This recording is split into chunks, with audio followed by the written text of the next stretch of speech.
the legend, because he was all of that. But this dude was all about salesmanship. Now, when I was in school in the 90s, we didn't have all the technological advances that these bands have now.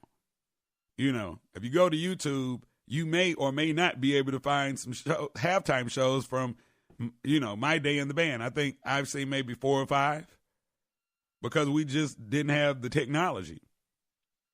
But Dr. Bray was a salesman, and he did a lot of things to sell that Alabama State University band, and we reaped the benefits financially, and a lot of good things happened for us because we were able to finance them ourselves.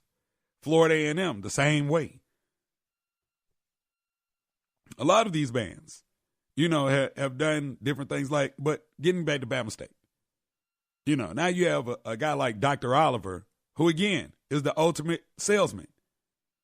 He sold network TV on the fact that somebody needed Alabama State on television. And lo and behold, you have Bama State style.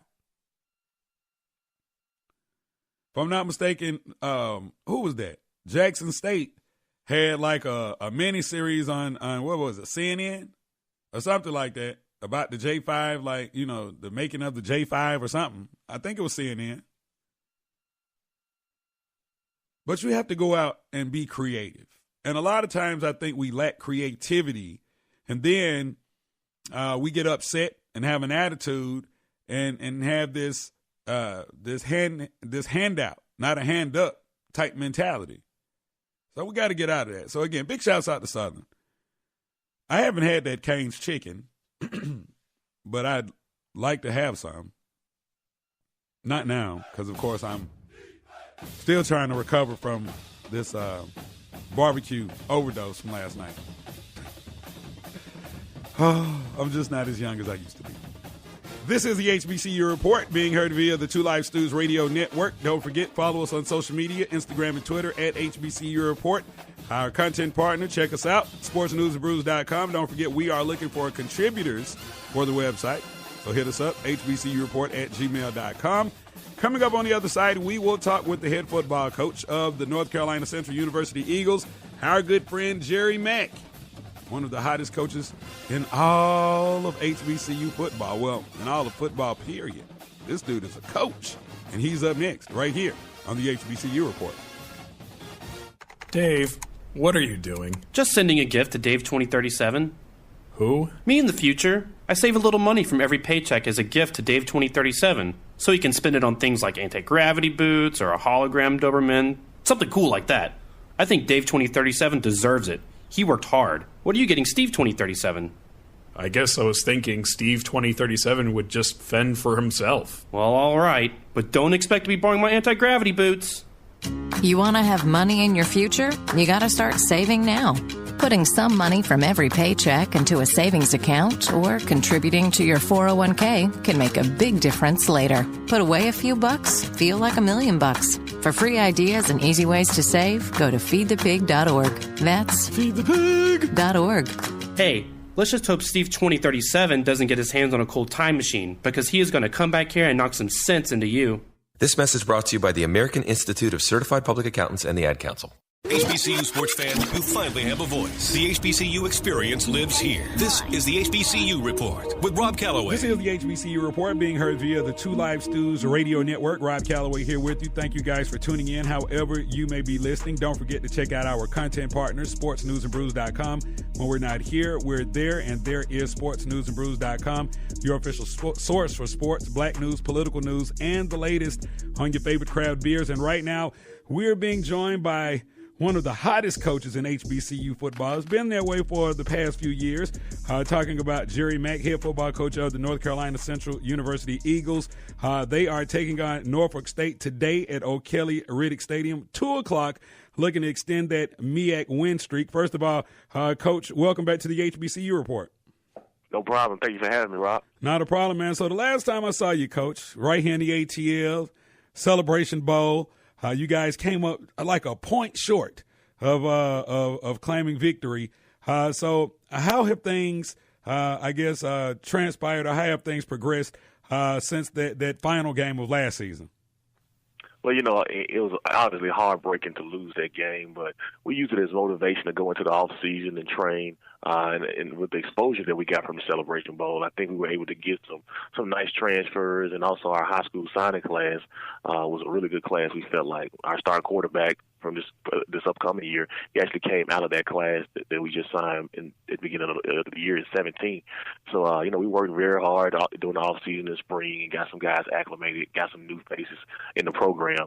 But, we started to a good start this year so far. We're 5-1, and we've never been 5-1 in my tenure here to open the season off with. So we just try to take it one game at a time and try to get a little bit better. Absolutely. Now, you talked about their freshman quarterback, Chauncey Caldwell. I had Jay Walker on from ESPN last week, and he was just raving about this guy. So just give me your thoughts on him. Well, I think he's just maturing right before everybody's eyes. Every week he just seems to get a little bit better. Over the last couple of weeks, he had been running the ball extremely well. I think against FAMU and also against Howard, he was nearing that 100-yard, that century mark as far as rushing the football. And then last week he goes out there guarding well, and he throws for over 300 yards and accounts for 3 touchdowns. So I think he's just growing a little bit better every game, and that's what we want from Chauncey. He's a young quarterback. We tell him all the time. This time last year, he was playing high school football, probably almost getting ready for the playoffs, and now he's competing at a high level in major college football. So we're excited about his growth, and we're excited about what the future holds for him. Absolutely. Now, as I mentioned, you guys are the reigning MEAC champions, winners of 18 straight MEAC games, 24-3 versus the MEAC in your tenure, and 3-0 against that heated in-state rival, North Carolina A&T. What do you accredit all your success to, Coach? Well, I think first and foremost is our administration. Our chancellor and Dr. Ingrid McCree, which is our athletic director, they provided some things to allow us to be successful. And that's the biggest thing you want out of any university is you want them to give you the tools and allow you to do your job and them support you as well. I think the next thing goes definitely to our coaching staff and our student athletes. They put in long hours. They put in a lot of hard work in order to be successful. We got guys that's been with us now. As far as our coaching staff, we haven't had a lot of turnover. We've had guys that's been on the roster now for, going to my 4th season, all 4 years. We walked in this thing together back in 2014. So whenever you have that kind of continuity within your staff and your kids understand the culture and they understand the expectation that coaches have for them, I think you can always have a chance to be successful. And that's, I think, what we've done a good job of the last 4 years. Yeah, I can't argue with you about that. And I was telling Jay Walker of ESPN last week, we were talking about how the tides had kind of shifted in the MEAC, where once upon a time ago, maybe before you even got to Central and before Coach Broadway got to North Carolina A&T, that a lot of times the MEAC champion came out of the state of Florida A&M, Bethune-Cookman, and that heated in-state rivalry that they have in every season. It seemed like the Florida Classic was actually a meaningful game. But now it seems like things have kind of have turned, and the best football that we're getting right now out of the MEAC happens to be right there in your state of North Carolina. So what is it about the state of North Carolina and those athletes that you have up there that have been able to make not only your program, but just the programs in Carolina very viable and successful? Well, it's very interesting. I spent a lot of my time in the South. I worked in Alabama and the Tennessees and the Mississippi, places like that. And I really didn't know a lot about North Carolina football besides, just basketball is pretty much what you always heard about in this state with the Tar Heels and Duke, the Blue Devils, and people like that. But coming to the state, what I've noticed is they have a lot of talent just within the state, along the state line. I mean, when you look at the success that we've had, we're doing it with predominantly North Carolina players and also A&T doing the same thing. And I would be remiss if I didn't talk about the guys like the Western Carolinas who's ranked in the top 25 this year. North Carolina State's ranked in the top 25 in the Power 5 this year. Campbell, another university in Catawba, just all these schools, whether it's from the FCS, FBS, or Division II level, they're all playing quality football, and the majority of their rosters are made of the kids from this state. And I think the more and more that we can keep guys in this state and grow the brand of football in our state, we can become not just a basketball state, but we can also get some attention as far as playing quality football and developing quality athletes at the high school and the middle school level. I mean, we can see a trend that we can account for through some decades. This is the HBCU Report. Rob Calloway on the line with Jerry Mack. He is the head football coach of the North Carolina Central University Eagles, the reigning MEAC football champions. They host Norfolk State today, 2 o'clock at O'Kelly Riddick Stadium. Now, Coach, when you look at the MEAC this year, of course, the MEAC always some very competitive football being played in that conference. But, you know, you have the usual suspects and like the Bethune-Cookmans and the South Carolina States and the A&Ts, as I mentioned. But now you've got Howard University, who to open up the season posted arguably the hugest upset in college football. So their football program is turning the corner and doing some very good things. So what are your thoughts on the competitiveness in the conference this season? Well, we knew going into the season the league was filled with a lot of parity. Not only the top 3-4 teams that they predicted to be in the mix at the end of the season, but also, too, when you hire a coach like Mike London over there, Howard, you just know that the league is becoming more and more competitive. And I think that's going to be great for just not the MEAC, but all of HBCU football. Whenever you can have 4 or 5 teams come out of your conference with kind of winning records, that's going to help us not only going forward for obviously the Celebration Bowl, but also, too, having a chance to get in those national playoffs. Last year we were fortunate. We got 2 teams in both. We got a team in the Celebration Bowl, and we got North Carolina A&T representing the MEAC conference in the national playoffs with a chance to win a national championship. So I think that is huge for our conference to have that kind of parity, to have that kind of competitiveness week in and week out. That means you're going to get good quality brand of football every week. All right, so you guys taking on Norfolk State. What can we expect when these two teams collide, or rather, what have you seen on tape that kind of interests you when you talk about Norfolk State? Very 2 similar teams.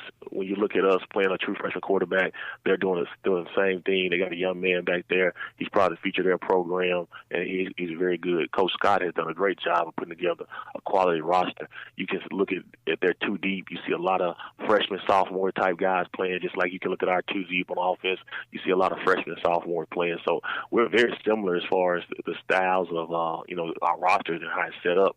He's done a good job of recruiting in state. And you can see that as well, the same thing that we've done. As far as the defense, Norfolk's defense has always been really, really strong, and nothing's changed this year. I mean, the game last week could have went either way in the Battle of the Bay with Hampton University. They missed a last-second field goal and just come out on the short end of that stick. And the last few years, we've always been in the battle with Norfolk. Even though we've been successful, we've found a way to try to win the game. It could have went either way with us the last 3 years with those guys as well. Absolutely. He is Jerry Mack, head football coach of the reigning MEAC champion North Carolina Central University Eagles.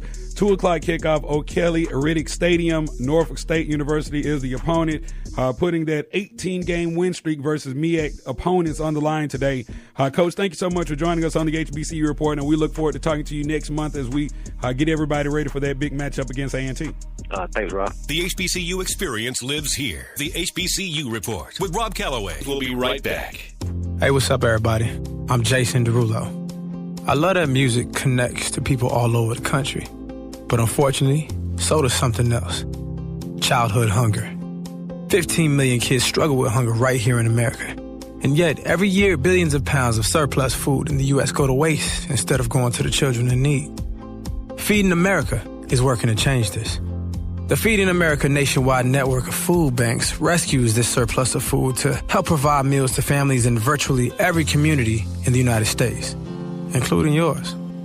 But they just can't do this alone. Join me in the fight against hunger in America. For more information on what you can do to get involved, visit feedingamerica.org. That's feedingamerica.org. Together we can solve hunger. Together, we're Feeding America. A message from Feeding America and the Ad Council. From Clark Atlanta to Morehouse to Spelman, it's the HBCU Report with Rob Calloway. This is the HBCU Report being heard live via 2LifeStewsRadio.com, also the TuneIn Radio app and iHeartRadio. Rob Calloway here with you. Big shouts out to our good friend Jerry Mack of North Carolina Central University for joining us in the last segment. Next weekend is the granddaddy of them all, as I call it. But hold on, before if I do it, I got to do it right. Hold on, I got to do it right. Grand hug to him. Yeah, if I do it, I'm going to have to do it right.